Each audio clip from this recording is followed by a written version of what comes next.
Yo, pag-aralan naman natin yung napakalupit na batuhan sa draft sa laban ng Onyx at ng Blacklist. More on respect ban lang yung ginawa ng dalawang team dito. Respect ban sa Kadya at sa Kaditan ni Kiboy, tapos sa Funny ni Kyrie at saka sa Estes Digi naman ni Venus. Ang pinaka-importante lang siguro talaga na kailangan nating i-take note ay yung last ban ng Onyx, which is yung Fredrin. Bakit? Kasi dahil sobrang daming open sa Blacklist ngayon, especially yung 1-1 at saka yung Joy na sobrang comfort pick ni Edward. Nung nakita ko to, akala ko ang gustong gawin ng Onyx dito ay makikipag-trade sila plus counter. Kumbaga kung mag-joy yung Blacklist, kukunin nila yung 1-1 tapos Franco pangontra sa Joy. Or kung magwa 1-1 yung Blacklist, kukunin nila yung Joy tapos Faramis naman pangontra sa 1-1. Pero hindi, sobrang confident ng Onyx sa laban na to.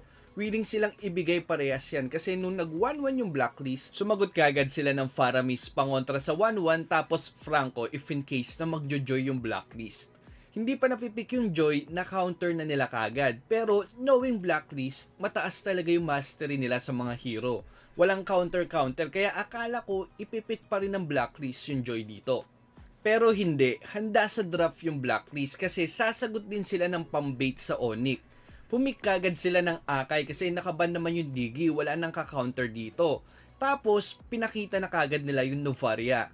Dito, fino-force na ng Blacklist na mag-assassin yung Onyx kasi pinakita na kagad nila yung backline nila which is yung 1-1 at saka yung Novaria. Pero ang catch dito, dapat na nilang ilabas yung assassin sa third pick.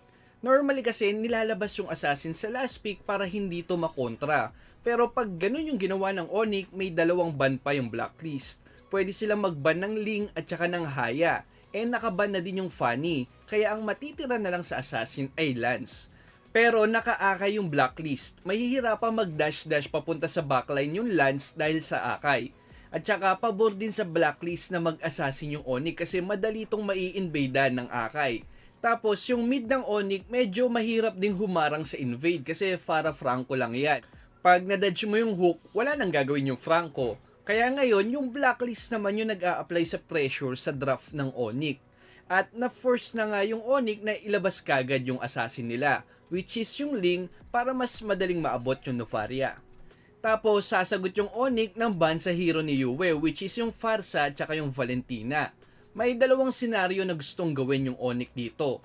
Una, i-force yung Blacklist na mag-Novaria si Yue kasi may Ling sila pang sagot doon. Pangalawa naman, if na lang yung open na mage dito. Pag nag-Eve si Yue, hindi maganda yung synergy ng Akay at saka ng Eve. Kasi pag nag-ulti yung Akay, malaki yung chance na matulak niya palabas yung mga kalaban sa ulti ni Eve. 'Di ba? Yung Onyx naman yun ang pre-pressure ngayon. Habang yung Blacklist, eto nga pala yung raffle natin for today.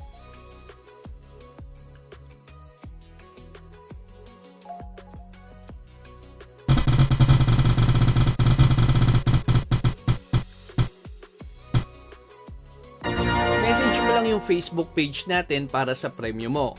Kung bago ka lang sa channel natin, namimigay tayo ng emote, name change card, starlight at mga epic skin. Kailangan mo lang mag-comment ng kahit anong connected sa topic natin para ma-share mo din yung insight mo. Tapos lahat ng comment, ira-raffle natin for the next day. Good luck! Yung Onyx naman yun ang pre-pressure ngayon. Habang yung Blacklist, magbaban lang sila ng hero ni Boots which is yung Glue at saka yung Joy. Pipik yung Onyx ng Bea dito, syempre kapartner ng Franco. At saka hindi na kasi sila pwedeng kumuha ng late game na marksman kasi naka-assassin na sila. Magiging passive masyado yung early to mid nila. Sobrang ganda din para sa akin ang isasagot ng Blacklist dito. Una, Mino. Pang-cancel sa ulti ni Franco at saka sobrang laki din kasi ng range nito pang-sagot sa ulti ni Faramis. At higit sa lahat, sobrang ganda din kapartner ng Arlot which is yung last pick ng Blacklist dito.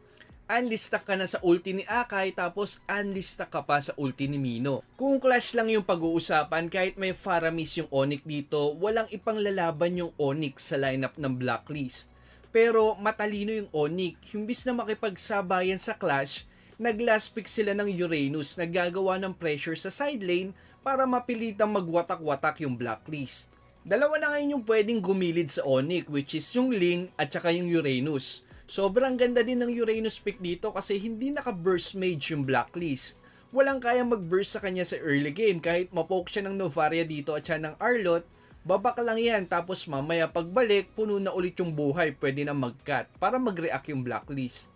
Sa totoo lang, hindi ko inaasahan na magiging ganito kaganda yung batuhan sa draft. Kaya hindi ko rin talaga magets kung bakit parang sobrang disappointed ng mga tao sa social media.